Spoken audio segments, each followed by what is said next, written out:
Ben non, parce que si toutes les fois il faut qu'on recommence, on n'en finira pas. C'est bon. Voilà, c'est parfait. Il faut de la patience. Tout y va bene. Eh ben avec la technique, la patience. C'est pas la patience qui me manque, c'est la foi là-dedans. J'ai un manque de compétences ou un blocage, je sais pas, mais mon ordinateur le sait, hein, quand Jean-Bernard vient, mon ordinateur fonctionne. C'est énervant, il l'a même pas touché, ça marche. Et pas moi. Bon, on peut pas avoir tous les talents, c'est comme ça. Bon. Ce serait un problème générationnel. Oui, ben ça je sais pas, mais Il y a eu l'appel. en tout cas, mon ordinateur est d'une génération jeune et pas moi. Bien. Alors, on va continuer. Hein. On a vu les spécificités par âge. Donc, vous avez vu que c'est pas de la mauvaise volonté de votre part, puis c'est pas de la mauvaise volonté de la leur. Hein. C'est juste que pour mettre en compatibilité deux générations, ben, ça va prendre un petit peu de travail. Ça va prendre des efforts et on va regarder un peu où se portent les efforts. Mais j'ai envie de dire, il y a peut-être un effort de prière, ou en tout cas, il y a une dimension qu'il ne faut surtout pas oublier, qui est tellement normale et naturelle que je me demande si on y pense ou si on pense à prier. C'est que le successeur, il doit être successeur parce qu'il a un appel divin.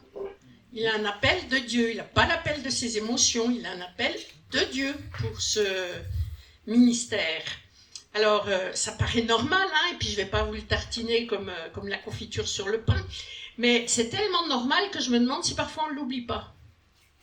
Parce que parfois, je trouve qu'il y a des candidats qui sont surtout des candidatures, comment dire, gérées par une motivation qui n'est peut-être pas toujours de l'ordre de l'appel divin, on va dire. On va voir sur quoi s'appuient les motivations.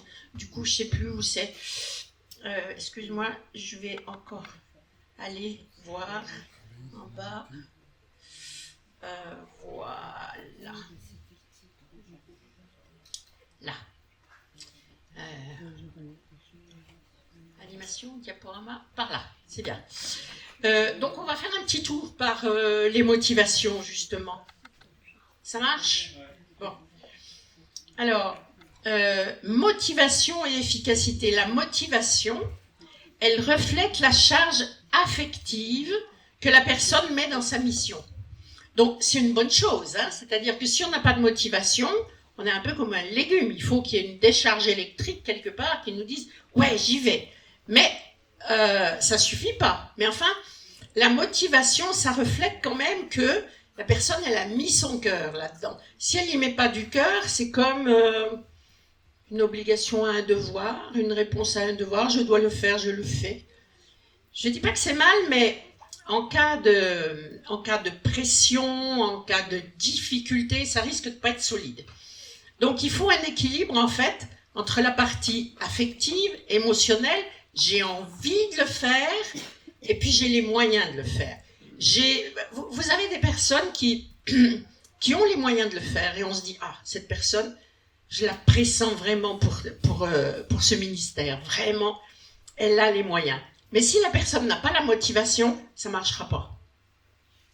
Elle a les moyens, mais si la personne ne ressent pas que c'est l'appel, ou si elle n'a pas envie de répondre à cet appel, ben, en fait, vous allez faire tout ce que vous pouvez parce que vous voyez qu'il y a le potentiel, puis ça ne marchera pas.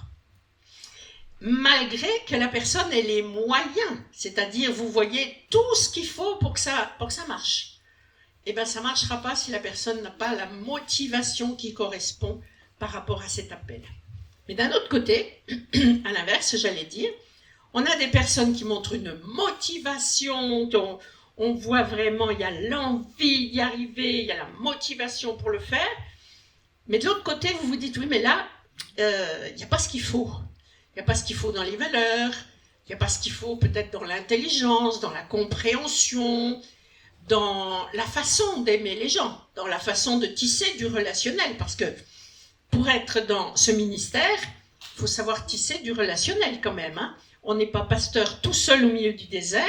On travaille en équipe, et puis on travaille dans un endroit où il y a d'autres pasteurs, où il y a une population. Il faut avoir un certain sens quand même de comment on tisse des relations paisibles avec des gens qui sont tellement différents, voire peut-être même qui ne nous aiment pas. Il faut du potentiel. Alors, parfois on a des gens qui ont ce potentiel, mais qui n'ont pas du tout la motivation pour cet appel, bien que vous voyez qu'il y a quelque chose. Puis d'autres fois, c'est l'inverse. Vous voyez une motivation et vous vous dites « Ah, ça va marcher ». Puis finalement, quand vous scannez un petit peu les moyens que la personne a, c'est-à-dire sur où sont ses ancrages, mais tout compte fait, ça ne va pas marcher non plus. Donc pour que ça marche, il nous faut des moyens, c'est-à-dire un sens des valeurs, un sens une envie d'apprendre, enfin on va voir ça un peu plus dans le détail. Il faut être enseignable aussi. Dans l'intergénérationnel, vous avez vu qu'on a des générations qui sont quand même plus difficiles à enseigner que d'autres. Et là encore, on ne met pas tout dans une catégorie, parce que dans tout ça, vous avez des gens très bien. Par exemple, la jeune génération, ce sont des gens qui sont volontiers, quand ils s'engagent avec le Seigneur, ils sont sérieux avec le Seigneur. Alors, il y a tous ceux qui ne veulent pas m'entendre parler, qui s'en fichent, mais il y a tous ceux qui s'engagent et vous vous dites, waouh, c'est une génération qui va bien faire parce qu'il y a le feu et ils vont y arriver. Il faut les trouver, ceux-là. Mais en tout cas, il faut comprendre que pour que ça marche, il faut la motivation, c'est je veux, et les moyens, c'est je peux. C'est-à-dire, il y a quand même ce qu'il faut dans la façon de penser, dans la façon de raisonner, dans la façon d'aimer, dans la spiritualité, dans la relation à Dieu, dans la relation à soi-même, dans la relation aux autres. Dans la relation à soi-même, c'est pas neutre. Je fais un petit détour par la relation d'aide. Quelqu'un qui a la haine de soi, il va avoir du mal pour aimer les autres. Parce qu'il risque de prendre des décisions ou de faire des choses pour être aimé, pour être accepté. Et ça ne sera pas forcément juste et cohérent. Il y a d'autres profils où, par exemple, les gens s'aiment beaucoup, on l'a vu tout à l'heure. Ils s'aiment eux, ils s'aiment premièrement. Et puis, ils auront du mal à supporter les autres, voire même à prendre du temps avec le Seigneur. J'ai été scotchée vraiment plusieurs fois quand j'ai entendu des grands ministères qui me disent « Elisabeth, il faut que je te dise, moi j'ai même plus le temps de lire ma Bible. » Aïe, aïe, aïe. Ouais, des pasteurs qui m'ont dit « J'ai plus le temps de lire ma Bible. » Des responsables de louanges qui ont dit « Mais je ne lis pas la Bible, je passe le temps. » Hey, moi j'ai la frousse, hein. Je sors de cette église, hein, moi j'ai peur. Vous vous rendez compte? Si on n'est pas... Alors, il faut quand même avoir conscience de ce qui se passe. Et vous avez vu dans l'intergénérationnel, il y a des tentations. C'est pas qu'il y a des tentations, il y a des contextes, des environnements qui leur semblent normaux parce que c'est leur réalité. Mais vous savez que pour piloter une communauté, c'est pas bon. C'est pas le bon package. Donc, on va parler un peu des motivations encore. La motivation, elle libère l'énergie. C'est-à-dire que, je crois que c'était Einstein, mais je ne me rappelle plus, mais je crois que c'était Einstein qui disait « Ils ne savaient pas que c'était impossible, alors ils l'ont fait. » C'est lui qui a dit ça? C'est pas lui. Mark Twain. Bon. Alors, ça veut dire quoi? Ça veut dire que quand on est tellement motivé, on renverse les montagnes. Et quand on est tellement motivé, on ne s'arrête pas avec les épreuves, on y va et finalement, on obtient. Bon, ça prouve que la motivation, c'est une énergie incroyable. Incroyable. Et parfois, il en faut. Bref, il y a aussi le manque de motivation. Vous voyez bien dans vos communautés, dans vos équipes, le manque de motivation fait que les gens ne sont pas fiables. Ouais, ça serait bien qu'on fasse ça. Ouais, ça serait bien. Ouais, on en reparle. Oui, mais ce serait bien, hein, c'est bien. Ouais, t'as raison. Ouais. Écoute, on y réfléchit. Moi, je vous dis, je ne sais pas de quoi il s'agit, mais dans 10 ans, on ne l'aura pas fait. Hein. Et puis, ça donne une fiabilité, parce que d'abord, quand vous avez des gens comme ça qui ne sont pas motivés, le discours, il est tout le temps tiède. Donc, on n'avance pas, parce que ce n'est pas carré, c'est pas je peux, je veux ou pas, quoi, mais ce n'est pas tranché. Donc, les gens pas motivés font qu'ils ne sont pas rassurants dans les mécanismes collectifs et ils ne sont pas rassurants avec vous non plus. Et puis, ça veut dire que c'est un travail qui traîne. Quand vous travaillez avec des gens en équipe et dans le cadre avec l'Église, mais comme dans n'importe quel cadre, quand ils ne sont pas motivés, ça traîne parce que ça marche avec « j'ai envie, j'ai pas envie, je fais un petit bout, puis on finira ». Prenez les gens qui font le ménage, par exemple. Hein. quand ils sont motivés pour le faire, c'est bien fait, c'est propre, ça sent bon, vous dites, franchement, bon ministère, quoi. Mais quand ils ne sont pas motivés, vous le savez aussi, avec tout ce qui n'est pas parfait. Et Dieu sait que c'est un ministère de l'ombre, le ménage. Mais Dieu sait que quand il n'est pas bien fait, c'est voyant quand même, hein, et ça sent. Et ben c'est pareil pour le pastorat. Quand vous avez des successeurs qui sont pas motivés, des gens qui s'engagent avec vous, pas motivés, alors au-delà du discours, ouais, et ben quelqu'un qui n'arrive jamais à être à l'heure, quelqu'un qui n'arrive jamais à finir ce qui est demandé, posez-vous la question de la motivation et des freins. C'est pas normal. Quand c'est accompli systématiquement en retard, c'est qu'il y a des freins qui ne sont pas affichés. Alors, les gens mettent un masque parce qu'ils se sentent coupables, mais il y a des vrais freins. Le travail qui n'est pas fait aussi, quelque chose qu'on a demandé qui n'est pas fait. Les alibis, hein. On devait se retrouver, ou bien il devait étudier un texte, ou bien etc. Puis il l'a pas fait, il devait passer un coup de fil, il l'a pas fait. C'est pendant toute la période où vous vous dites, tiens, cette personne, je pressens que ça pourrait être une relève, et puis vous en parlez avec la personne, puis vous observez son comportement. Eh bien, tous ces décalages-là, on a tendance à les excuser. Bon, ça arrive, c'est pas grave, et puis c'est des jeunes, et puis... Mais à force d'excuser, eh bien, on finit par compromettre. Vous comprenez ? On excuse tellement. Alors, c'est pas qu'on va sanctionner, couper les têtes. Hein.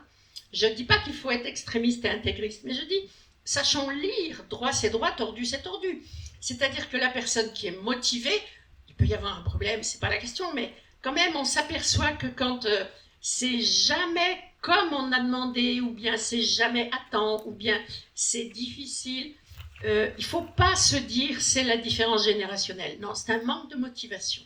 C'est pas la différence générationnelle. On peut avoir un jour un retard parce qu'il y a un bouchon, ok. Il n'y en a pas tous les mardis soirs, ou il n'y en a pas tous les dimanches matins. Quand vous avez un responsable de louange qui arrive systématiquement après les autres, eh ben c'est qu'il passe un message. Il passe le message, ce que j'ai à faire est plus important que ce que vous avez à faire. Je suis plus important que vous. D'accord, ben on va travailler sur l'humilité dans le service. Voyez-vous ? Alors, le manque de motivation fait que le manque de motivation, on le voit aussi par l'humeur, les troubles émotionnels, les confusions émotionnelles, bon, les tensions, les frustrations, les conflits, tout ça parle pour dire, mais est-ce que cette personne que je pressens pour la relève et à qui j'ai dit, tiens, peut-être, qu'est-ce que t'en penses ? Réfléchis. Et qui se comportent comme ça, c'est des indicateurs qui disent feu orange, feu rouge, feu orange, feu rouge, feu orange, feu rouge. C'est pas, ne vous dites pas différence générationnelle, les jeunes traînent au lit, les jeunes fonctionnent autrement. Non, dites-vous pas ça. La motivation, quand il y a l'appel, soit la personne, elle répond à l'appel de Dieu, et peut-être elle n'avait pas l'habitude de se lever, mais quand il y a l'appel de Dieu, on y va. On ne dit pas à Dieu, attends, appelle-moi pas le dimanche, j'aime me lever à 11h. Ça ne marche pas. Donc, ne confondons pas les différences de pratiques générationnelles avec ce qui nous dit que c'est peut-être pas la bonne personne. On a vu qu'il y avait des possibilités, du potentiel, on voit le potentiel de l'autre. C'est important de prier en disant, Seigneur, montre-moi le potentiel. Montre-moi le prince et la princesse à l'intérieur de chacun. Montre-moi le potentiel. Vous pouvez voir le potentiel. Mais si ce n'est pas la bonne personne, il faut aussi que vous sachiez le voir et que vous ne vous voiliez pas la face. Vous voudriez que ce soit la bonne personne, ça pourrait être la bonne personne, mais si ce n'est pas la bonne personne, c'est comme ça. Voilà. Il y a aussi l'excès de motivation qui nous piège quand on cherche la bonne personne. Et ce qui est contre-productif, c'est le manque d'équilibre. Alors, l'équilibre affectif irrégulier, ça va bien. Alors, vous avez des gens, par exemple, j'ai pris les feuilles, j'ai pensé qu'il y avait un paperboard, il n'y en avait pas. Bon, l'équilibre des pôles affectifs, c'est quoi ? Il nous faut être raisonnable entre nous et nous-mêmes et nous occuper de notre santé, de notre énergie et voilà, de notre équilibre. il nous faut garder du temps et de l'énergie pour le groupe familial, les autres groupes que le travail, en gros aussi le groupe ecclésial, et puis on travaille, donc il nous faut aussi de l'énergie pour notre travail. L'équilibre des pôles émotionnels, c'est je surinvestis pas 110% à mon boulot, puis après je demande à ma famille de comprendre et de me supporter dans toutes les humeurs et la fatigue, et je fais rien à la maison et je suis grincheux, ça marche pas. Ou alors, je grille 90% de mon énergie à la maison, puis du coup, il ne faut pas trop me demander grand-chose à l'église ou au boulot. C'est-à-dire l'équilibre des pôles émotionnels, c'est on a une vie qui n'est pas 100% boulot, qui n'est pas 100% tout seul, qui n'est pas 100% famille, qui n'est pas 100% à l'église, mais qui va griller 100% de notre énergie. Donc, il faut que la personne, elle se débrouille pour être à peu près en équilibre global, hein. Il y a des jours où ça tire plus d'un côté que de l'autre, mais globalement. Puis vous avez des gens qui ne savent pas faire ça. Alors parce qu'ils veulent être gentils, par exemple, ils vont s'investir à 300% pour vous, puis vous ne voyez pas que ça met le bousin à la maison. Ou alors c'est l'inverse, ils s'investissent à 300% au travail, ils sont pleins de bonne volonté, ils veulent vous faire plaisir, mais quand ils arrivent à l'église, ils sont fatigués, ils sont épuisés, puis ils tirent, ils veulent servir, ils veulent servir, ils veulent servir. Puis à un moment donné, vous ne savez pas pourquoi, vous avez juste fait une petite demande de la taille d'une plume, et puis c'est Apocalypse Now. On dirait que vous avez demandé je ne sais pas quoi d'impossible, et là, la personne, elle part complètement en vrille dans ses humeurs, que ce soit en dépression ou en colère. Donc ça, c'est des gens qui ne gèrent pas leur potentiel d'énergie parce qu'ils gèrent mal leur affectif. Des gens qui ont des responsabilités, par exemple, et qui ne sauront pas faire la part des choses. Ou des gens qui veulent tellement bien faire qu'ils mettent non seulement tout leur cœur à leur travail, mais ils espèrent que grâce à ça, on va les aimer un peu plus, on va les considérer un peu plus, on va les respecter un peu plus. Et forcément, du coup, ils seront déçus, parce qu'il y a des attentes cachées.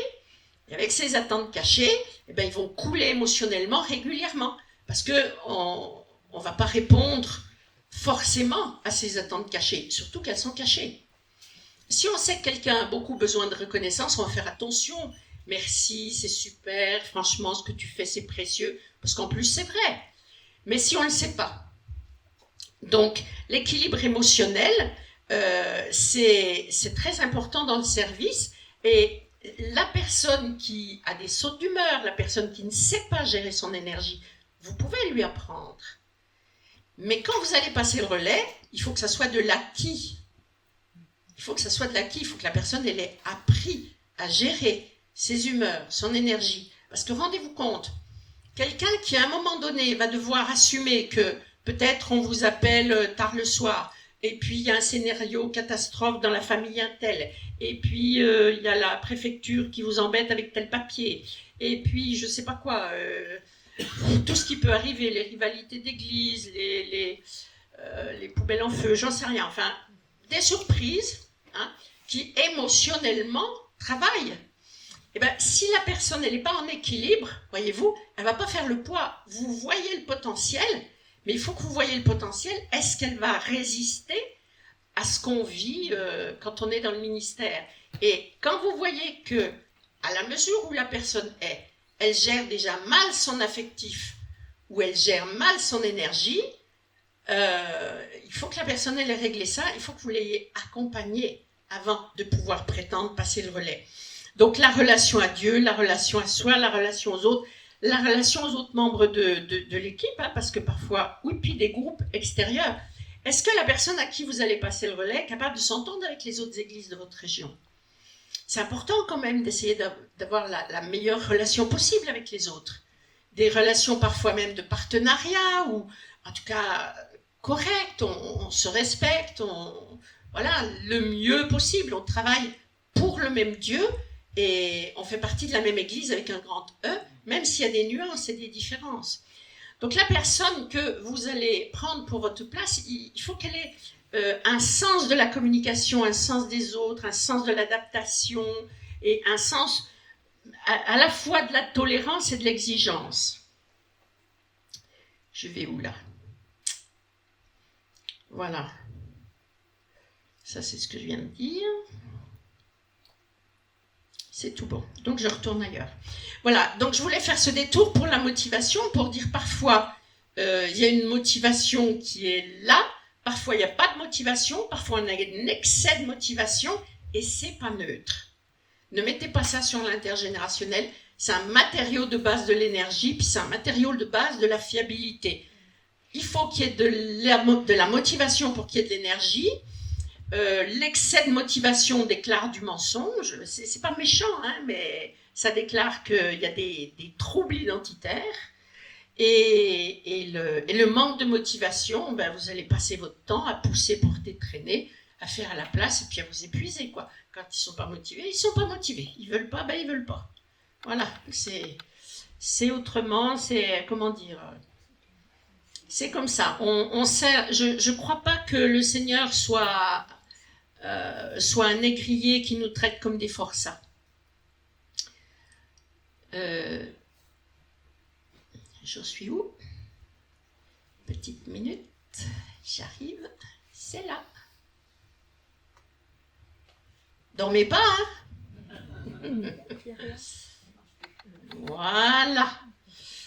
Voilà. Donc, travailler en intergénérationnel, je reprends mon cycle. Donc, c'est un défi individuel, puis c'est un défi pour l'efficacité collective. La personne que vous allez pressentir, former pour prendre le relais, il va falloir qu'elle soit capable de s'insérer dans une équipe qui existe déjà, de former une équipe, de bouger une équipe aussi.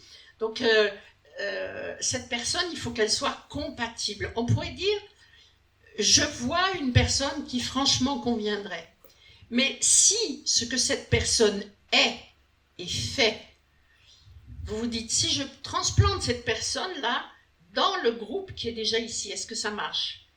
Et si vous dites, ah non, là ça va mettre un bazar, pas possible. Alors vous pouvez vous dire, c'est bien, ils ont besoin de révolution. Bon, il faudra quand même être prêt à payer le prix des pots cassés, malgré tout. C'est-à-dire, c'est toujours des bonnes personnes, mais est-ce que ce sont des bonnes personnes compatibles ou en tout cas adaptées par rapport à l'équipe? L'équipe va bouger, on l'a dit, forcément, le nouveau va amener les siens, etc. Mais quand même, il ne faut pas se dire, je passe le relais, et pour passer le relais, il faut casser tout l'existant. Parce qu'à ce moment-là, c'est comme j'ai construit une maison et quand je la transmets, je la bats pour qu'il en remonte une. Et il ne faut pas oublier que les membres de l'Église, qui vont à l'Église, que vous pilotez, c'est des gens qu'on n'a pas attachés, ils ne sont pas prisonniers. Et s'il y a de la confusion, s'il y a du trouble, s'il y a trop de chahut, ils sont volatiles quand même. Hein. C'est-à-dire, ils vont dire, ah là, je préfère aller voir un petit peu ailleurs ce qui se passe, et vous risquez de vous retrouver avec des problèmes à gérer. Ça bouge? Ça bouge pas. Ça bouge pas. Je reviens aussi sur comment on travaille ensemble. On a des personnes qui sont différentes par génération, qui sont différentes tout court, de cultures différentes, du bord de la mer, de la montagne, de la campagne ou de la capitale. Ça donne une mentalité différente. Par âge aussi. Mais l'historique de la famille, on a vu qu'il y avait des familles dysfonctionnelles. Et heureusement, il y a des familles qui ne sont pas du tout dysfonctionnelles. Mais ça veut dire que la personne, elle arrive avec un bagage.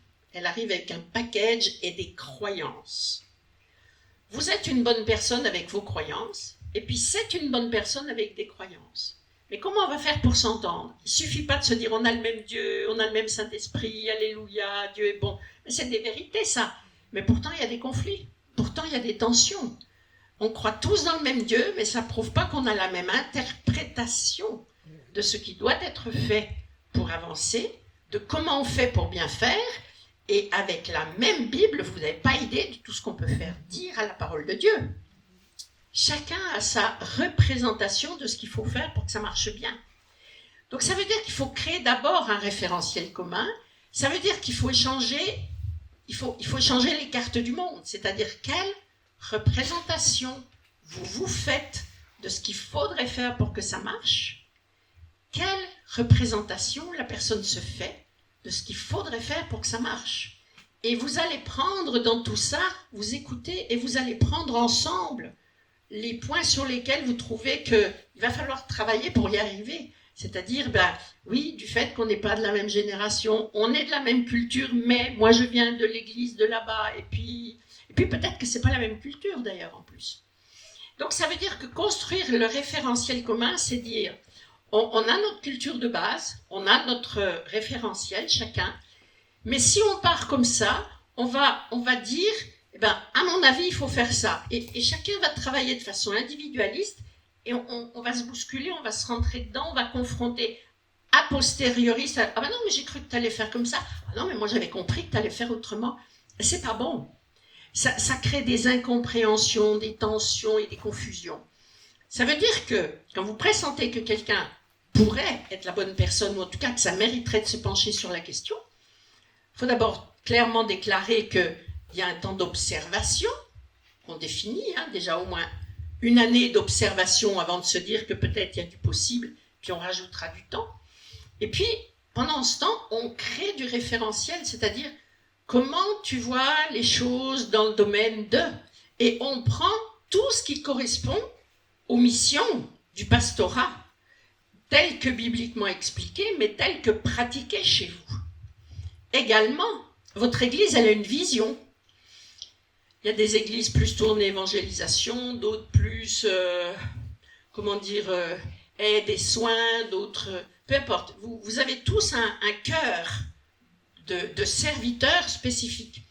Alors, il faut que vous entendiez comment la personne voit cette vision de l'Église, comment elle se projette, comment cette personne se projette dans cette vision d'Église, pour la faire évoluer, mais déjà pour entrer dedans, la comprendre, la saisir, se l'approprier, parce qu'avant d'être capable de la multiplier, il faut déjà se l'approprier. Ça, c'est très important que la personne s'approprie la vision et s'y sente bien avant de pouvoir dire « je vois ceci, je vois le développement ». Il ne faut pas partir trop vite dans « je vois le développement », c'est comment tu te vois t'approprier la vision de l'Église. Comment tu te vois avec ce vêtement et t'y sentir vraiment bien. Parce que l'erreur, ce serait de dire comment tu vois développer l'Église. Mais déjà qu'il n'est pas dans le rôle, dans la mission de gestion du gouvernail, alors attendons avant de lui demander de se voir dans la prospérité.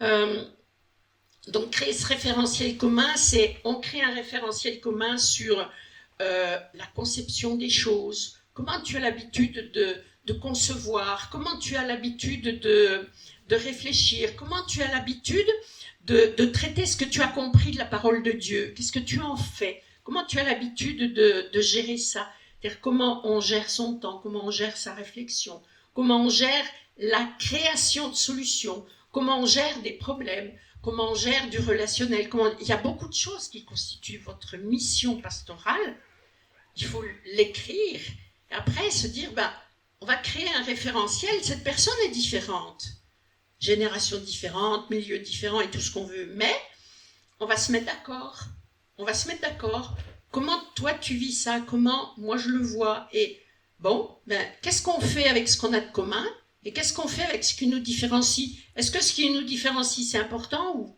c'est pas important? Bon, c'est pas grave, mais s'il y a des points qui sont importants, qu'est-ce qu'on en fait? Créer le référentiel commun, c'est ça, c'est afficher, parler, négocier, puis se mettre d'accord, en fait, tout simplement.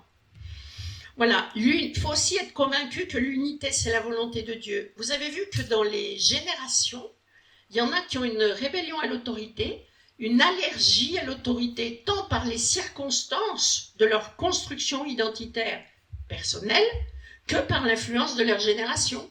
On a parlé de mai 68, qui a eu une réaction sur le comportement des gens, mais pas que. Donc, ça veut dire que s'entendre, c'est la volonté de Dieu, ou c'est la génération LOL qui est la volonté de Dieu? Parce que la génération LOL, c'est pas l'unité. Et il n'y a pas que ça.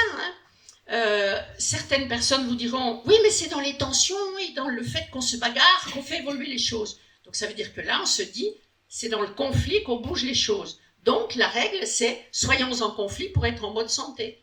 C'est ça que vous voulez chez vous ou pas? Donc, vous voyez, c'est l'unité, c'est la volonté de Dieu. Est-ce que la personne, elle est d'accord avec ça, que quand on marche dans l'unité, du coup on marche dans la paix, et ça, Dieu le veut. Ce qui veut dire, par voie de conséquence, que quand il y aura des tensions, ou quand il y aura juste, on n'est pas d'accord, on n'est pas obligé d'être en conflit parce qu'on n'est pas d'accord. Mais si on n'est pas d'accord sur le fait que l'unité, c'est la volonté de Dieu, on ne va pas gérer du tout de la même façon les désaccords. Si on dit, on s'est mis d'accord sur le fait que l'unité, c'est la volonté de Dieu, quand on voit qu'on n'est pas d'accord, le réflexe, ça sera, qu'est-ce qu'on fait avec le fait qu'on n'est pas d'accord? Comment on tombe d'accord sur la façon dont on va gérer le fait qu'on n'est pas d'accord? On en reparle dans 3 mois, on se met d'accord sur quoi? Peu importe. On se met d'accord sur quoi? Parce qu'il y a des moments où on n'est pas d'accord, ça fait partie de la vie. Donc, vraiment, on formalise. Est-ce que tu es d'accord avec le fait que l'unité, c'est la volonté de Dieu? Et vous avez vu qu'avec les générations, vous allez avoir des surprises. Oui, mais il ne faut pas rigoler, c'est normal de ne pas être d'accord. Puis c'est normal parfois de s'accrocher. Moi, j'entends parfois dans l'église, oui, mais c'est normal qu'entre hommes, on s'engueule. Ah bon? Ah bon? Mais j'ai pas bien lu ma Bible. On a dû m'arracher des pages. J'ai pas vu ça, moi, dans le comportement de Jésus. Hein? Bon. Transmettre, est-ce que c'est la volonté de Dieu? Est-ce que Dieu veut que l'on transmette? C'est important de se mettre d'accord. Pourquoi? Parce que le jeune peut se dire, oui, mais voilà, ils disent qu'ils veulent transmettre, mais ils gardent tout. Ils cachent, ils font de la rétention d'infos. Ils ne m'emmènent pas dans les réunions importantes, et je ne sais quoi d'autre. Alors, si vous dites transmettre, c'est la volonté de Dieu, alors il y a des actions concrètes, mais dans les deux sens. Lui aussi va vous apprendre beaucoup de choses. Théoriquement, il est plus jeune que vous, mais il va vous apprendre des choses, et vous allez lui apprendre des choses. Vous allez vous transmettre des choses qui font que la passerelle va bien se faire. Je discutais il n'y a pas longtemps dans une pastorale avec un pasteur de Normandie, puis il me dit, ça n'a pas été facile de transmettre. J'ai pas trouvé ça facile du tout. Et puis un jour, j'ai été obligée de transmettre parce que je pouvais pas être là, je pouvais pas du tout être là. Donc, il a bien fallu que ce dimanche-là soit géré sans moi. Et il dit, vous savez, dans le secret de mon cœur, alors officiellement, je disais, ben, il va très bien y arriver, il va se débrouiller. Puis il dit, dans le secret de mon cœur, je me disais, ben là, il va s'en rendre compte qu'il ne peut pas y arriver sans moi. Il va bien falloir qu'il l'admette qu'il n'y arrivera pas sans moi. Je ne peux pas être là, je l'attends quand je rentre. Et puis il dit, quand je suis rentrée, mais il avait bien réussi. Il n'avait pas fait comme j'aurais fait, mais qu'est-ce que c'était bien. Il avait bien fait, il avait piloté ça, mais comme un as. Il dit, j'ai pris une sacrée leçon. Quant à l'état de mon cœur, j'ai pris une sacrée leçon. Parce que j'ai vu que Dieu me disait, je vais t'obliger à lâcher prise, puis tu vas bien voir. Tu vas bien voir qu'il est capable. Et il dit, c'est pas facile de lâcher, parce qu'on voudrait lâcher dans les mains des gens qui font comme nous. Mais c'est pas ça. Et il dit, là, Dieu m'a donné une leçon. J'ai pas trouvé facile d'accepter que ce jeune fasse différemment, mais je le bénis pour le résultat et pour la façon qu'il a eu d'atteindre les résultats. Et c'était vraiment bien ce week-end qu'il a fait. Bon. Donc, transmettre, c'est la volonté de Dieu. Et on a beau être d'accord, c'est quand même pas facile. Prendre en compte les facteurs psychologiques aussi. Prendre en compte, ben voilà, c'est quelqu'un qui n'est pas sûr de lui ou c'est quelqu'un qui est trop sûr de lui. C'est quelqu'un qui est à l'aise avec tel type de population, c'est quelqu'un qui n'est pas à l'aise avec tel autre type de population. Il faut prendre en compte cette lecture des gens, surtout des plus jeunes qui sont peut-être jeunes, ou qui sont seulement plus jeunes que vous, mais on a tous une relation, alors on a une relation, on a une relation à ce qu'on a appris. Et on voudrait penser que ce qu'on a appris, c'est ça la vérité. Mais la personne, elle pense pareil. Ce qu'elle a appris, c'est ça la vérité.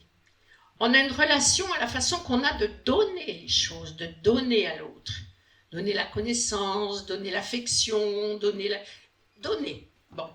On a une relation à la façon de s'occuper de soi, de se ressourcer. Chacun la sienne. On a une façon de prendre du recul, de prendre de l'altitude. Et puis d'observer d'une façon un peu plus globale, de réfléchir. On a une façon de prendre les infos, complètes ou pas complètes, de prendre des infos avec d'un côté, avec une partie de notre cerveau qui dit quelle est la connaissance, quelle est la référence, puis une autre façon aussi de dire mais qu'est-ce qu'il ressent, qu'est-ce qu'il sait, comment il comprend, comment il ressent. Et une façon de vivre avec nos émotions, notre soumission, notre rébellion et tout ça. Alors, ça compte. La personne n'a pas forcément la même personnalité que vous. Mais ça serait bien si vous pouviez demander à Dieu, montre-nous comment on est complémentaires dans notre caractère. Dans notre caractère. Ne serait-ce que ça, dans notre caractère. Et vous allez voir qu'il y a des gens avec qui on ne s'entend pas facilement. C'est terrible, c'est parce qu'ils nous ressemblent. Il y a des choses qu'on n'aime pas en eux, mais bon. Voilà. Et le pasteur reprenant doit revêtir les qualités spirituelles, personnelles, morales et ministérielles requises. Et là, je vous renvoie à la Bible. C'est quoi le référentiel, hein? Donc, j'ai proposé 1 Timothée 3 et Tite 1. Bon. C'est-à-dire qu'on peut être d'accord ou pas d'accord sur plein de choses et on est tous perfectibles et on n'est pas parfait. Mais quand même, il y a un référentiel, il est ce qu'il est, au-delà de ce que nous disent nos générations. Donc, on va mettre en place ce processus de fonctionnement. Dieu est à l'origine de l'appel et le ministère n'est pas une réponse à des besoins personnels ou à des désirs personnels.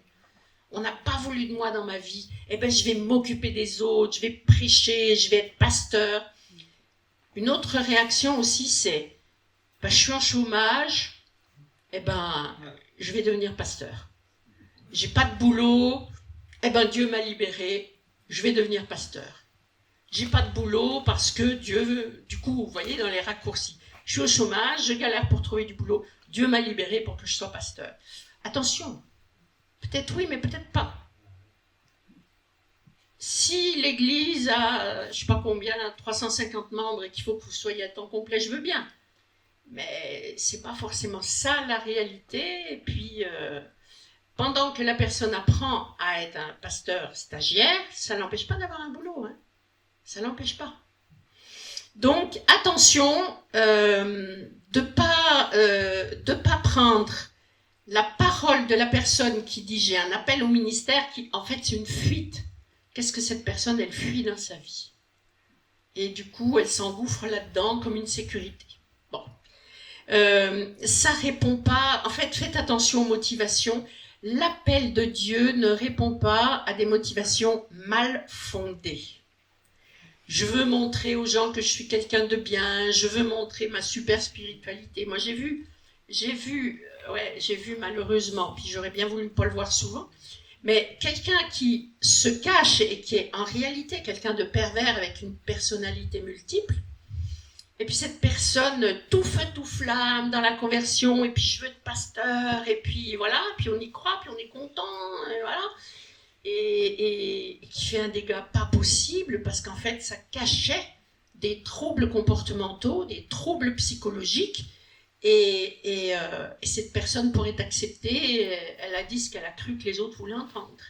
Mais quel dégât ça fait quand on confie, quand on donne de la confiance à ces gens qui en réalité sont des loups dans la bergerie.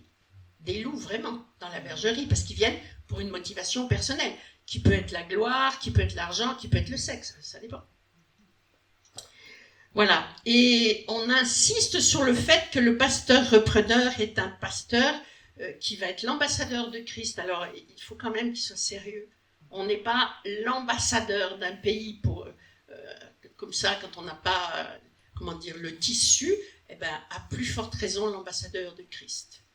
Donc, c'est votre évaluation et on comprend que ça ne peut pas se faire en 8 jours et on comprend que vous ne pouvez pas choisir rapidement, mais on comprend aussi que ce n'est pas la motivation affichée qui doit guider la décision. C'est pas facile, hein, c'est complexe ce que je vous dis finalement. Hein. Voilà, donc le leader devient, donc vous devenez un mentor, ça je vous en ai parlé hier, c'est-à-dire que passer le relais, c'est pas se débarrasser, hein, c'est l'accompagner, l'aider, le soutenir, c'est voir ses zones de vulnérabilité dans sa construction identitaire, mais dans les autres domaines de son identité, on l'accompagne, ça veut dire qu'on passe un contrat de confiance. On dit voilà, je vais me permettre, avec ta permission, d'aborder avec toi des points précis de ta vie privée, comment, un truc tout simple, tout simple, je sais pas si c'est le mot, on va aborder le point de ta gestion de ta sexualité, par exemple. Parce que si vous vous dites, non, je ne peux pas me mêler de ça, attention, par les temps qui courent, attention à qui vous donnerez le relais, c'est important. La gestion de la sainteté, la gestion... Bon, on sait bien que les gens vont vouloir faire leur vie, être en couple, ou pas, mais en tout cas, c'est important qu'il y ait de la transparence sur la vie privée, qu'il y ait de la transparence sur la mission, sur ce qui est facile, sur le caractère. Le mentor, il va aider la personne dans son développement identitaire. Et donc, ça veut dire qu'on passe un contrat de confiance, qu'on va aborder avec eux des sujets précis. Par exemple, la personne arrive le dimanche matin, mais on voit qu'elle a les yeux équatés au culte. On se dit, qu'est-ce qui se passe donc le samedi soir? Il faut poser la question, comment tu gères tes loisirs, tes sorties, tu fais quoi? On est sorti avec des potes, on a bu quelques bières. C'est pas mal en soi, mais c'est le nombre des bières peut-être. Et puis, on se prépare au culte le lendemain. Si c'est un futur pasteur, c'est mieux qu'il aille pas en boîte de nuit les samedis soirs, il faudrait arrêter ça. Enfin, voyez-vous, il y a de l'accompagnement. C'est pas du jugement. Si vous jugez, ça va servir à rien. C'est bien qu'il fait mal, mais l'accompagnement au changement, voyez-vous, vous allez l'accompagner. Mais pour accompagner le changement, il faut connaître la vérité. Pour connaître la vérité, il faut le crédit confiance. Il faut la transparence, il faut l'esprit de vérité. Voilà. Nous avons plusieurs enveloppes d'identité. Alors, est-ce que je le fais celui-là? Oui, c'est toutes les influences, ok, on en a parlé. Alors, il y a l'identité personnelle, on en a parlé, mais le niveau des études, je vous ai dit à un moment de la journée, je ne sais plus quand, dans les hautes études, on leur dit, vous êtes des êtres supérieurs, vous ne devez plus vous comporter ou penser comme le petit peuple. Alors, par exemple, les ingénieurs reçoivent officiellement cette formation. Vous n'êtes pas des gens comme les autres, vous êtes des gens supérieurs. Moi, j'avais une nièce qui a fait des études, et je l'ai vue changer incroyablement dans sa communication et dans sa relation aux autres. Donc, tout n'est pas mauvais dans les études, et heureusement, mais il faut quand même connaître, voir où se cachent les virus qui vont s'installer dans les croyances, qui font qu'il y a un décalage qui peut s'installer. Donc il y a une identité personnelle à cause de l'environnement dans lequel on vit, mais il y a une identité qui se construit aussi avec le type d'études. On aura une mentalité de chercheur, une mentalité de comptable, une mentalité de manager, une mentalité de commercial, une mentalité de... En fonction des études qu'on aura choisies, on recevra le profil psychologique qui correspond. D'ailleurs, le choix des études n'est pas neutre. Vous voyez, les gens qui vont dans le social, il y a une raison. Il y a une raison pour tout. Donc, il y a une identité par rapport aux différentes équipes aussi, dans lesquelles les personnes ont vécu. On parle de l'équipe famille, on parle de l'équipe travail, on parle de l'équipe sportive, ceux qui font certains sports. Là, par exemple, on va préparer les Jeux Olympiques. Nous nous apprêtons à célébrer les dieux Olympe. Quand même. Bon. Donc, en tant que pasteur qui voudrait passer le relais, et en tant que pasteur dans une équipe, c'est-à-dire, vous n'êtes pas seul pour piloter l'Église, il y a des gens autour de vous qui sont des conseillers spirituels, qui sont des anciens, qui sont diverses personnes ressources pour vous. Vous allez à ce moment-là dire, on pressent telle personne, et on en a parlé, c'est dans le domaine du faisable, la personne pourrait l'envisager, on est donc dans les peut-être, si, on va voir. Et bien là, on va se mettre quand même à envisager les changements nécessaires. Donc, en équipe, vous et votre équipe, vous allez regarder comment chacun pour sa part, vous allez l'aider dans son développement d'identité personnelle, dans sa relation, dans sa compréhension, dans sa compréhension de la relation parentale, dans sa compréhension de la relation, non, c'est pas celui-là, de la relation à l'autorité, etc. Toute l'identité personnelle. Puis il y a des enfants qui ont été très mal construits, qui ont été élevés dans la violence ou dans l'oubli, dans l'abandon, enfin bon. Donc, on regarde les choses en face et on se dit, bon, on va questionner un peu cette personne pour voir ce qui s'est passé dans sa vie. Et puis, on va lui proposer un chemin pour reconstruire ce qui a pu être abîmé. Mais on va faire la même chose pour l'identité de leader, l'identité de responsable qu'on appelle l'identité managériale. C'est-à-dire, quand vous pilotez une église, vous avez aussi de la gestion. Vous avez de la gestion des gens, vous avez de la gestion de la santé spirituelle, psychologique, parfois physique, compris pour les guérisons, matérielle aussi, on aide les gens, mais on a de la gestion de bâtiments, on a de la santé financière, on a de la gestion. Et tout ça, cette gestion, on le regroupe dans le mot leadership ou management. Bon, donc le développement, vous dites, on va passer le relais à quelqu'un qui va devenir responsable, il faut qu'on fasse grandir en lui cette identité de responsable. Et quand on veut devenir responsable et qu'on ne l'a jamais été, il faut déjà au moins qu'on se mette sur la trajectoire. Je deviens déjà pleinement responsable de moi-même, pleinement responsable de là où je veux aller, et puis je regarde comment on devient responsable. On marche avec divers responsables, on prend des modèles, on apprend, et on œuvre petit à petit là-dedans.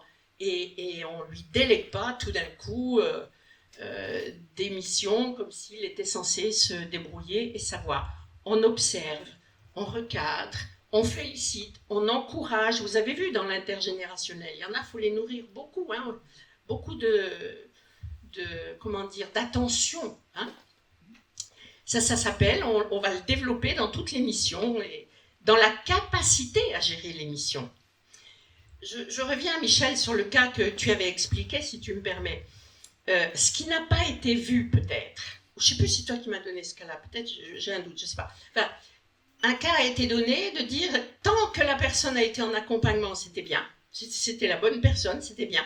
Et du coup, qu'on l'a lâché pour le grand vol, voilà, ça y est, maintenant tu sais voler, vas-y, sors les ailes et vole. Ça a été n'importe quoi, ça a mal tourné. C'est ton cas, non? C'est ce que tu m'avais dit? Mais bon, c'est pas tout à fait Pas tout à fait ça. Exactement, il a refusé.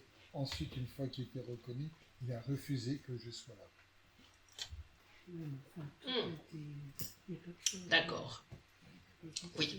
Relation à l'autorité, mais trahison quand même. En tout cas, on regarde comment la personne, elle conçoit la relation d'autorité et on regarde où sont les fragilités au-delà de ce que la personne dit. Où sont les forces? Et si c'est bien des forces? Et si c'est vrai ce qu'on voit? Et ça se teste. Je pense que c'est souvent une erreur qu'on fait dans l'Église. Pardon, on fait confiance. Excusez-moi. On fait confiance. On ne veut pas offenser. On ne veut pas blesser. On ne veut pas se comporter comme des patrons d'entreprise. On ne veut pas contrôler. On ne sait jamais. Ils vont peut-être mal le prendre. Le diable se régale. Hein, continuez comme ça, il est content. Il va continuer de vous envoyer des savonnettes. C'est pas bon. On est responsable et on va donner un flambeau qui consiste à prendre la responsabilité des âmes que non seulement on ne doit pas abîmer, mais qu'on doit faire évoluer, faire maturer, puis en plus on va en accueillir des autres. C'est pas n'importe quoi. On confie la responsabilité à quelqu'un qui va s'occuper de la prunelle des yeux de Dieu, puisque nous sommes chacun la prunelle des yeux de Dieu. Donc oui, on contrôle, oui, on demande des comptes, oui, il y a du débriefing, vous donnez des responsabilités, vous regardez de loin si le risque pris est dangereux ou pas. Il faut les laisser se planter un peu aussi, hein, c'est comme ça qu'on apprend. Si on tombe jamais de vélo, on n'a pas compris les lois de l'équilibre, c'est pas grave. Donc, mais on vérifie, et puis surtout, après qu'on a confié une responsabilité, ne serait-ce que la prédication du dimanche, débriefing. Qu'est-ce qui te rend content de ta prédication? Qu'est-ce que tu penses avoir vraiment bien fait? Et puis, qu'est-ce que tu trouves que tu devrais peut-être améliorer? Qu'est-ce qui ne te laisse pas tout à fait content? Et on l'oblige ainsi à s'auto-évaluer régulièrement. Et surtout, le principe de redevabilité est très important. Parce que si vous dites « je vais donner le flambeau », il y a quelqu'un qui va le prendre, mais cette personne, elle est bel et bien redevable. Si vous ne donnez pas le flambeau, elle ne prend pas le flambeau. Mais surtout, c'est un grand capital formation que vous allez donner à celui qui prend le flambeau. Vous allez lui transmettre, comme on l'a vu, les valeurs, la vision, tout ce qui constitue ce qui est précieux en vous et dans ce que vous faites et dans ce que vous êtes dans votre environnement. Donc, il y a un principe de redevabilité, c'est-à-dire que quand la personne, vous l'envoyez par exemple, au bout d'un moment, vous l'envoyez dans les visites à domicile, imaginons, eh ben, il doit rendre compte comment tu as fait, qu'est-ce qui s'est passé à l'arrivée, comment tu as fait, que t'as dit la personne, comment tu as réagi, comment tu as pensé, comment tu as su que c'était ce qu'il fallait dire ou ce qu'il fallait faire, comment tu as conclu, etc. Redevabilité. Et peut-être la personne va dire, bah, tu me demandes des comptes. Ben oui, dis donc, tu crois pas que je veux confier le travail du Seigneur et puis je dois des comptes au Seigneur, donc oui, je te demande des comptes. Oui, c'est important parce que quand même, mon boss, c'est pas n'importe qui, puis c'est le tien. Donc, vous voyez ce que je veux dire? Il faut arrêter de culpabiliser pour les choses normales. Pas de contrôle, pas sérieux.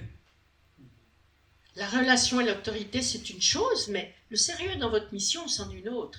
Donc, on forme ces personnes, on les aide à grandir sur ces principes de redevabilité, sur ces principes de co-construction d'une identité. Et cette personne, elle va exercer son charisme et son leadership, c'est-à-dire sa façon d'avoir des influences. Et puis c'est normal, et ça sera différent de la vôtre. Mais cette personne, elle doit aussi cueillir les trésors que vous avez su mettre en place pour être enrichie de ça, et pas forcément se dire uniquement « moi je suis quelqu'un d'autre et je fais autrement », parce que ça va faire beaucoup de pertes. Il y a plein de gens qui ne vont pas aimer ça. Donc cette personne, elle ne doit rien perdre dans le travail que vous avez fait, et on ne doit pas perdre des gens parce qu'on met un nouveau leader. C'est pas normal. Enfin, c'est pas normal. On sait qu'il va y en avoir, mais le moins possible. Le développement de l'identité relationnelle. Quelle façon de communiquer? LOL génération? Non. Intuitive génération? Chez les gens, il y a peu de temps, il y a une dame que je connais depuis longtemps, bref, qui va mieux. Et je ne sais pas de quel sujet on parlait, et j'espérais que cette personne-là, elle allait écouter avec empathie, s'intéresser au cas, etc. Et elle m'a balayé comme une feuille. Oui, bon, ben voilà, c'est une personne qui n'est pas guérie, puis voilà, elle est dans l'église et puis elle n'est pas guérie. Puis, wow, je me suis dit, mais dans cette église, on est devenu sans empathie, sans compassion, sans douceur. Oui, bon, ben on va bien, et puis quand on ne va pas bien, ben on va à la guérison, et puis c'est tout. Quand on a souffert, ça ne va pas tout à fait à ce rythme-là. Hein. Sur le principe, elle n'a pas faux, mais sur la méthode, elle n'a pas raison. Donc, voyez-vous, le développement d'identité relationnelle, c'est comment tu vas t'adresser à des jeunes, comment tu vas t'adresser à des vieux, comment tu vas t'adresser à des blessés, comment tu vas t'adresser à des drogués, comment tu vas t'adresser à des alcooliques, comment tu vas t'adresser à des gens qui sont dans l'occultisme et qui y croient dur comme fer. Comment tu vas gérer tes relations dans ton ministère pastoral avec le cœur du berger. C'est ce qu'il faut que vous ayez vraiment comme ancrage. Le cœur du berger dit quoi dans cette situation? Comment tu vas gérer ça? Et ça ne s'apprend pas dans les livres. Ça s'apprend dans le cœur du Père. Développement de l'identité d'équipe, je vous l'ai dit tout à l'heure, votre équipe, elle est déjà constituée, votre église, elle est déjà constituée, il entre dedans, c'est à nouveau, tout change. Bon, mais quand même, c'est pas pour mettre le bazar. Et je peux vous dire que l'église, parfois, elle manque de sagesse par rapport aux entreprises, parce que pour avoir participé au recrutement dans les entreprises, dans le sens où on me disait, Elisabeth, venez voir faire un peu, venez nous aider quant au profil psychologique, pour qu'on sache si c'est la bonne personne au bon poste chez nous. Donc, on a un questionnaire sur le caractère, on a un échange sur le caractère, un test, et puis on voit, c'est la bonne personne, oui, mais est-ce que c'est la bonne personne chez nous? Les entreprises le savent, elles le font déjà, parce qu'ils savent très bien que quelqu'un qui n'est pas adapté à l'équipe va mettre par terre non seulement l'équipe, mais bien sûr les résultats. Alors, je me dis quand même, la sagesse du monde, si on pouvait au moins être moins naïf et comprendre qu'on n'a que des bonnes personnes, je veux même enlever complètement l'histoire qu'on peut avoir des loups qui veulent entrer dans la bergerie, c'est encore autre chose. Mais juste, on n'a que des bonnes personnes. Mais est-ce que c'est la bonne personne pour cet endroit-là ou pour cette fonction-là? Parce que être un berger, c'est quand même une sacrée... c'est un ministère, mais dans ce ministère, il y a des choses à faire. Donc, c'est aussi une fonctions qui concernent le relationnel, l'organisation, la gestion du temps, la gestion matérielle. Donc comment la personne va savoir faire, d'abord se remettre en cause, on n'est pas doué partout, mais il ne suffit pas de savoir prêcher pour faire un bon pasteur. Hein. Il s'agit de savoir gérer beaucoup de choses pour être dans un ministère pastoral. Vous êtes mieux placé que moi pour le savoir. Donc, ça veut dire que vous allez l'aider à se développer. Est-ce que cette personne est adaptable à l'équipe ou est-ce que cette personne, elle le voit, puis elle va demander à tout le monde d'être au garde à vous devant son ministère ou son caractère ou... Vous avez vu que dans l'intergénérationnel, il y en a, c'est comme ça qu'ils conçoivent leurs choses. Ils ont été élevés en enfants rois, par exemple, ou ils ont été élevés à ne pas plier, à l'intolérance. Donc, vous devez regarder comment fonctionne la personne et comment elle va pouvoir se faire accepter. Et au-delà du discours, c'est au pied du mur qu'on voit le maçon. Hein. Il faut des tests.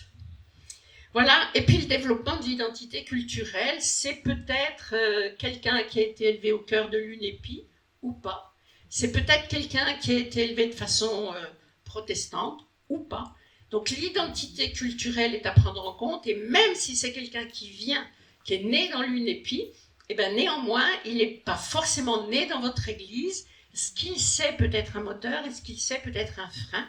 Il faut aborder tranquillement tout ça pour voir comment on développe. Vous voyez que ce thème, c'est le développement des différentes enveloppes d'identité. L'identité personnelle. Les études m'ont donné une identité. Ça m'a donné une identité métier. J'ai travaillé à tel endroit dans tel métier, et puis j'ai aussi été dans une famille qu'on a fondée, et puis j'ai eu des amis, et puis j'ai eu une église. Tout ça, c'est des enveloppes d'identité. Et c'est comme des pots, si vous voulez, des pots, hein, qui à la fois nous protègent et qui filtrent, et aussi qui laissent passer. Ça veut dire qu'il y a des croyances attachées à tout ça. Et ces croyances, pour la personne, c'est les bonnes croyances, mais avec vous, et que ça va faire quoi? Donc il faut en parler. Il n'y a pas de problème à partir du moment où on est capable de communiquer tranquillement pour dire, bon, ok, qu'est-ce qu'on va faire avec cette différence-là? Comment on va le gérer? Puis comment on va développer dans le sens de la vision de notre Église, de l'identité de cette Église. C'est-à-dire que si la personne elle a une identité d'aigle, eh ben, vous n'en ferez pas un poulet de ferme. Et c'est comme ça. On est dans le volatile, mais ce n'est pas le même. Donc, c'est important de voir comment on va développer. Et également, ce qu'il faut retenir, c'est que à chaque enveloppe d'identité, la personne elle a pu être traumatisée. Vécu du harcèlement scolaire, vécu de la négligence parentale, vécu du harcèlement par un patron ou une collègue, vécu je ne sais pas quoi. Et tout ça bloque la personne, et tout ça va parler dans le ministère, c'est-à-dire toutes les fois qu'il y a des situations qui vont réactiver ça, la personne elle aura un comportement pas normal. Ça veut dire que pendant que vous l'accompagnez, vous devez aussi l'accompagner dans ses guérisons. Chaque personne a besoin de guérison. On a tous vécu des trucs pas sympas. Pour les uns, ça a été mieux géré que pour d'autres, mais vous devez, quand vous participez à ce développement, eh bien, il faut repérer, il faut écouter, repérer quel est le lieu qui aurait besoin de guérison. Et c'est pour ça que c'est bien de travailler en équipe quand vous le pouvez, parce que peut-être vous dites, moi pour le développer sur tout ce qui concerne la mission, je vais savoir faire. Mais le développement personnel, je me sens léger. Puis peut-être dans votre équipe, vous dites, ça par contre je m'en charge. Moi le côté papa-maman, ça j'ai compris comment ça marche. Et puis un autre va dire, dans l'interculturel, moi je suis à l'aise. Voyez-vous, vous avez les ressources dans votre église avec des personnes qui sauront mieux que vous faire. Puis heureusement, c'est la complémentarité, sinon c'est super lourd sur vos épaules. Et puis ça vous met dans l'obligation d'être parfait. Donc vous êtes obligé de vous raconter des mensonges, parce que parfait vous ne le serez pas, du moins pas tout de suite. Donc ça vous en met trop lourd sur le dos. Donc c'est bien quand vous pouvez dire, on a pressenti quelqu'un, est-ce que cette personne envisage peut-être d'accepter ça? Donc là on a déjà la motivation ou la non-motivation. Vous vérifiez que cette personne, elle ne vous dit pas un oui de complaisance. Et puis une fois qu'on a la motivation, on va voir comment évolue la capacité la compétence dans les différentes strates dont je viens de parler. Puis du coup, au bout d'1 an, 2 ans, 3 ans, vous dites, ben oui, c'est une évidence, c'est la bonne personne, ou c'est une personne qu'il faut encore faire évoluer sur quelque chose, parce que on évolue toute sa vie, mais quand vous pouvez voir que les fondamentaux sont là dans la loyauté, c'est-à-dire loyal par rapport à Dieu, loyal par rapport à vous, loyal par rapport à l'Église, loyal par rapport à la Bible, loyal par rapport aux gens qui sont là. Ces gens, on ne les méprise pas, on ne leur manque pas de respect, on ne se prend pas pour je ne sais pas qui sous prétexte qu'on est plus jeune et qu'on prend les vieux pour des idiots ou des gens finis. Quelqu'un qui manque de respect, je n'ai pas vu que la Bible parle d'une personne de valeur qui doit être mise en... qui doivent être élevés. Le Seigneur a pris les gens humbles pour les élever, il n'a pas pris les orgueilleux. Donc il y a des comportements générationnels qu'on a vus tout à l'heure. Il faut bien reconnaître que l'esprit qui est derrière, c'est de l'orgueil. Parfois c'est du mensonge, mais appelons un chat un chat. Apprenons à utiliser notre discernement et cessons de nous dire qu'il faut aimer tout le monde, Dieu aime tout le monde. Oui, Dieu aime tout le monde, mais il a quand même les yeux en face des trous. Quand il a choisi David, il n'a pas pris n'importe lequel. Il a pris le dernier, celui qu'on envoyait garder les moutons, que son père avait même oublié de présenter, et c'est lui qui était choisi pour roi. Voilà. Donc, ça veut dire qu'il y a des comportements qu'on a pu voir dans les différentes typologies de génération, et où on doit être réveillé. Ça, c'est du mépris, c'est-à-dire supérieur-inférieur, c'est-à-dire orgueil. Ça, c'est de la méchanceté. Ça, c'est du mental. L'esprit qui est derrière. Je ne vous dis pas, la personne est méchante. Je vous dis, l'esprit qui est derrière cette croyance, c'est ça. Soit ça va partir, soit faites attention de ne pas confier à quelqu'un qui ne voudrait pas changer. Par exemple, quelqu'un qui serait buté sur le fait que, oui, les personnes plus âgées, c'est bien derrière pour prier et puis ranger les livres dans la bibliothèque, faire le ménage, mais il ne faut pas qu'ils nous saoulent. Eh bien, moi, je vous dis, alors, vous donnez du coup à qui? C'est pas comme ça que Jésus a transmis les ministères. En tout cas, dans le Nouveau Testament, c'est pas ce qu'on voit. On voit les erreurs de l'Ancien Testament, mais dans le Nouveau Testament, c'est pas ce qu'on voit. Donc, si on s'attache à la Bible, on s'attache aux esprits qui sont derrière la Bible, qui sont précis. L'esprit de vérité, l'esprit de fidélité, l'esprit de... Voilà. Vous les connaissez mieux que moi. Donc, quand vous développez ces différentes enveloppes d'identité, eh bien, vous remettez les choses à leur place, alors que forcément, nous sommes pas bien construits. C'est une réalité. On n'est pas bien construit de partout. On n'a pas juste partout. Mais vous allez passer le flambeau à quelqu'un qui doit être au moins bien et peut-être mieux que vous. C'est-à-dire la réussite de votre succession, c'est d'arriver à construire quelqu'un de bien qui va utiliser le meilleur de son potentiel au service de Dieu, vraiment dans une vision qui est fondée sur le respect de la parole de Dieu. Mais forcément, celui que vous recrutez, il n'est pas tout fait, il faut le fabriquer, il faut le faire émerger. Le potentiel est là, il faut le faire émerger et vérifier que ça se construit bien. Voyez-vous, c'est ça le mentorat.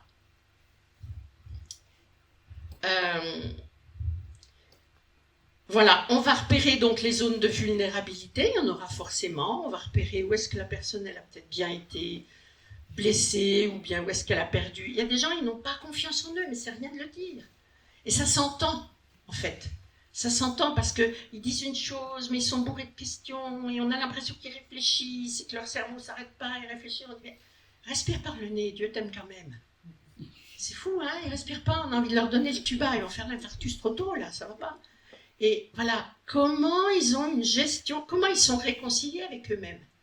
Tous ces gens qui ont été dans des familles dysfonctionnelles ne sont pas réconciliés avec eux-mêmes parce que la famille avait trop de problèmes pour avoir le temps de valoriser l'enfant, de faire grandir l'enfant. On l'a nourri, mais on ne l'a pas forcément enrichi de tout l'amour dont il avait besoin.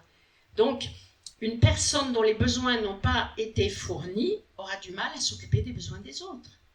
Mais ça change, parce que vous allez l'aider à se développer. Ça veut dire aussi que concrètement, vous avez régulièrement des rendez-vous avec cette personne pour parler des différentes enveloppes d'identité, vous choisissez une enveloppe, vous développez, vous faites un chemin de croissance, c'est-à-dire vous dites, ben voilà, j'ai repéré, tu fonctionnes comme ça, comme ça, comme ça, puis je te propose qu'on fasse un petit parcours de 3-6 mois là-dessus, et puis qu'on fasse régulièrement le point, parce que je voudrais te voir évoluer sur tel point, tel point, tel point, sois plus à l'aise, je suis là si tu as besoin, etc. Enfin, on met les moyens.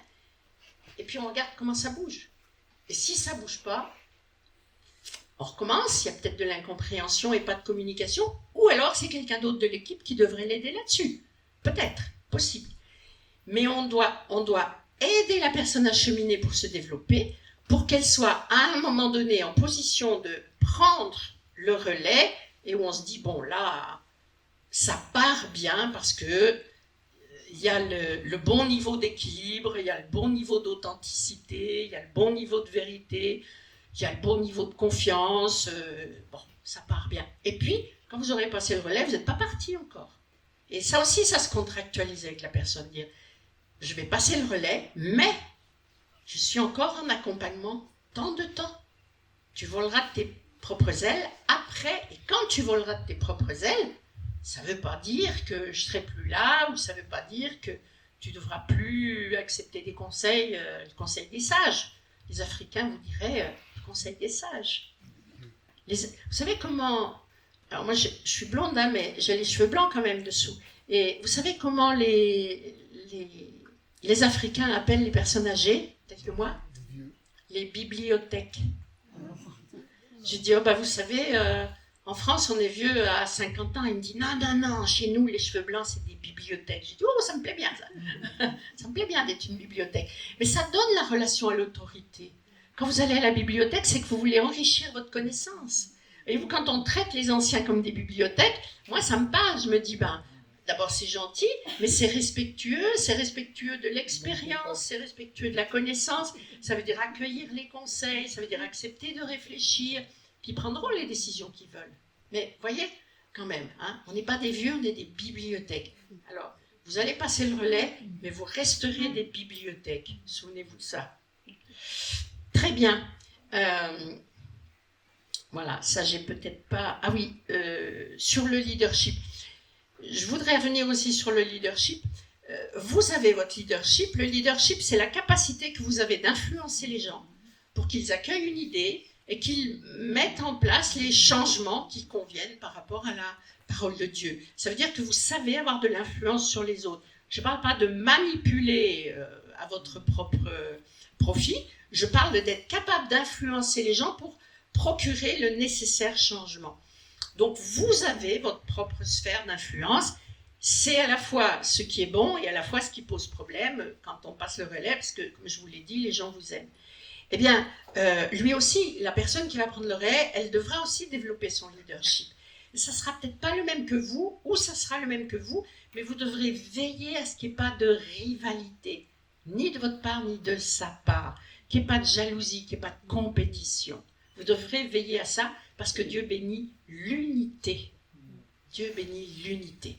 Donc, il faut faire très attention à ce qu'on pense par rapport à ça, et c'est pas facile, effectivement, de dire j'ai ma façon d'influencer les gens, la personne a sa façon d'influencer les gens, puis surtout quand la personne va se développer, ben, il peut y avoir une rivalité. J'ai entendu tout à l'heure, la personne voulait plus que je sois là. Ben, ça, c'est une personne qui n'a pas confiance en soi et qui se dit, ben, Michel, il va me piquer mon leadership parce que je ne pourrai pas empêcher son influence. Et puis, c'est une réalité dans quel sens? Ben, si vous avez du charisme, vous passez le relais, vous n'êtes pas vidé de votre substance, hein, pour autant. Vous gardez votre capacité d'influence, vous gardez toute votre expérience, vous gardez toute votre richesse intellectuelle, vous gardez votre énergie, votre motivation et tout ça. Donc la personne se dit, mais j'arriverai pas moi à remplacer quelqu'un qui a du charisme comme ça, j'y arriverai pas. Donc c'est là où on doit le rassurer en disant, mais si, moi je vais te laisser faire tes erreurs, si tu me demandes pas mon avis, je vais pas te le donner, j'ai pas du tout l'intention d'influencer, de marcher sur tes plates-bandes. Je vais rester moi-même, et j'ai mes amis dans l'église, j'ai ma famille dans l'église, et je suis toujours missionnaire sur cette terre, d'une façon ou d'une autre. C'est missionnaire dans le sens, je suis missionné par Dieu pour faire quelque chose. Je n'ai pas l'intention de te piquer la place que je t'ai donnée, maintenant c'est à toi, et puis sauf si tu viens me demander, je ne t'embêterai pas. C'est-à-dire, c'est important d'avoir un discours comme ça, parce que c'est normal aussi que la personne qui vous succède dit « mais j'y arriverai pas ». Ben oui, vous avez peut-être mis 20 ans pour avoir ce charisme, donc c'est pas en 8 jours que la personne va y arriver. C'est normal. C'est normal que ça l'insécurise. Ce qui serait pas normal, évidemment, c'est que vous fassiez de l'anti-jeu. Bon, mais, ok, vous faites pas de l'anti-jeu. Mais c'est normal d'avoir à rassurer cette personne. Mais la personne qui vous dit « je préférerais que tu partes », c'est important de lui dire « je comprends parce que tu as peur. Mais non seulement je ne suis pas un danger pour toi, mais je suis ton meilleur allié. Parce que ma plus grande gloire sera que tu réussisses. Mieux que moi, après moi. » Donc, c'est important de rassurer. Et votre succession se passera bien, il sera réussi, si votre successeur réussit vraiment à rentrer dans la place, à se sentir bien, à être accepté, à faire ce qu'il a à faire dans cette mission-là. Mais c'est normal qu'il ait peur. C'est normal. Voilà.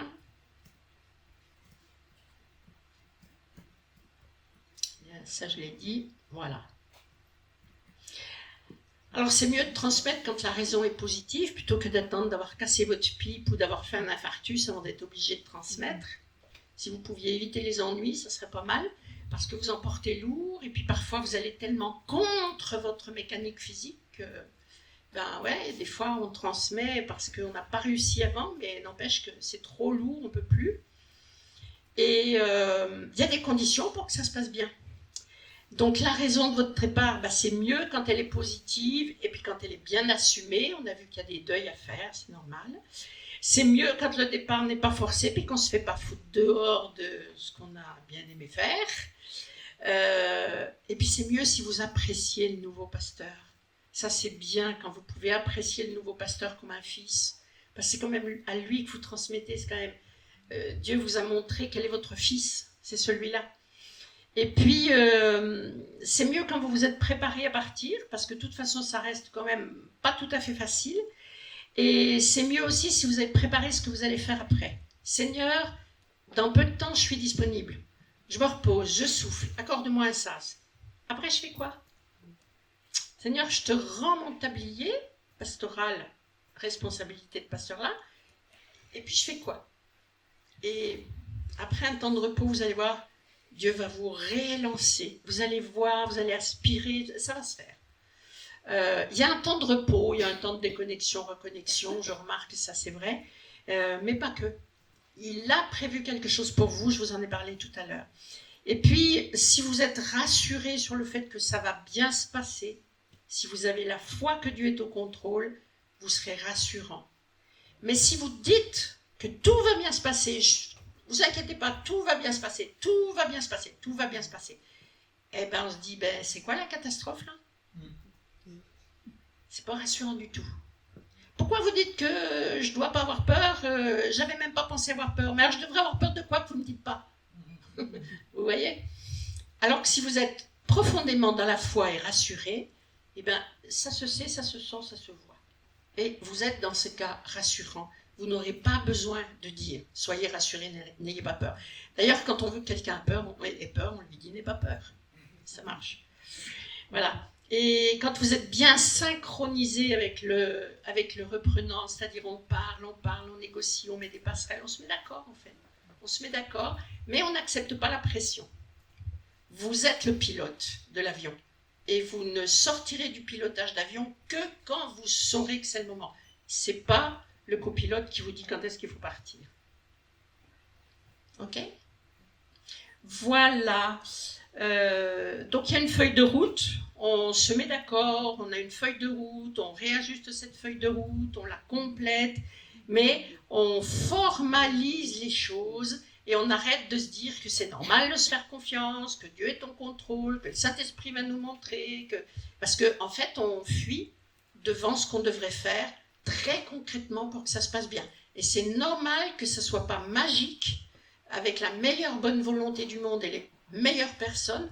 Néanmoins, il faut poser des actes d'organisation, de synchronisation, de conception d'une feuille de route, de contrôle, de réajustement, de communication. C'est normal.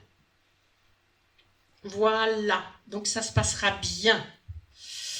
Et donc la communication est essentielle. Et puis, on n'a pas peur d'aborder la question des finances dans l'Église aussi, hein, avec le repreneur et la façon qu'on a de gérer la question des finances. Certains prêchent dessus, certains ne prêchent pas dessus, certains sont transparents, d'autres pas du tout. Bon, en tout cas, je ne vous dis pas ce qui est bien et ce qui est mal, mais je dis, vous abordez ça. Peut-être pas les 6 premiers mois de la première année, hein, mais il y a un temps où on aborde vraiment, parce que là, ça montre aussi qu'on a confiance. Voilà, c'est ça, c'est bon. Je veux prier pour vous, si vous le souhaitez ou si vous me l'autorisez. Seigneur, la part du jour est faite. Passer le relais, Seigneur, c'est pas simple, mais toi, Jésus, tu as passé le relais. Et toi, parfait, Dieu, parfait, on ne peut rien reprocher.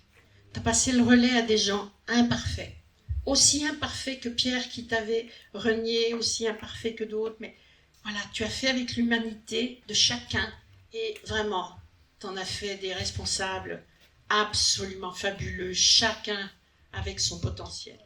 Seigneur, de tous ces enseignements, je te demande que tu fasses des personnes ici des bons transmetteurs, des bons mentors, capables d'écouter, d'encourager, de faire évoluer, d'aider à grandir, de nourrir, d'aller chercher l'information, pour vraiment des transmetteurs qui vont vouloir que le prochain soit meilleur qu'eux, qui vont tout donner pour que le prochain soit meilleur.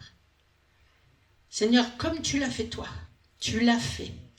Tu n'as pas été jaloux, tu n'as rien retenu. Tu nous as aimés au point de tout donner avec confiance. Père, je te remercie. Jésus, je te confie chacun d'entre nous avec tous les blocages, toutes les peurs, mais aussi toutes les motivations pour bien passer le relais. Et je te prie maintenant que chacun puisse avoir un discours authentique avec toi, que tu puisses enlever les blocages, et que tu puisses montrer à chacun qui tu pressens, un ou plusieurs, pour venir les accompagner sur cette route, afin qu'au temps venu, ils puissent lâcher prise dans la confiance, dans la sérénité, dans la paix, dans la joie d'accomplir un autre service, parce que quand une page se tourne, une autre va s'écrire. Seigneur, que tout ce qui est de toi s'enracine, que toute la connaissance utile soit retrouvée au temps venu, et que tu puisses parler à chacun au travers de cette formation, Seigneur, que tu puisses dire à chacun ce que tu as à lui dire. Que toute la gloire te soit rendue, Seigneur. Moi, je te présente non seulement ces personnes, mais ces ministères. Et je te présente aussi ces églises représentées. Tout ça, c'est cher à ton cœur, les gens, les actions, les œuvres. Et je te prie que rien ne soit perdu, que le diable ne puisse rien abîmer, que ce qui a été volé soit restitué, que ce qui a été abîmé soit restauré, que ce qui était mort soit ressuscité, que la foi soit neuve et que vraiment tu montres à chacun quels sont les bons moyens que tu as mis à sa disposition pour réussir ce passage de relais pendant qu'il est encore capable de courir une autre course meilleure pour laquelle tu as préparé et programmé. Gloire à ton nom, Seigneur, au nom de Jésus-Christ. Amen. Amen. Amen. Merci beaucoup, Elisabeth. Alors, je vous propose en signe de reconnaissance à tout ce que notre sœur nous a partagé, le ministère qu'elle a exercé au milieu de nous, eh bien qu'on puisse l'applaudir.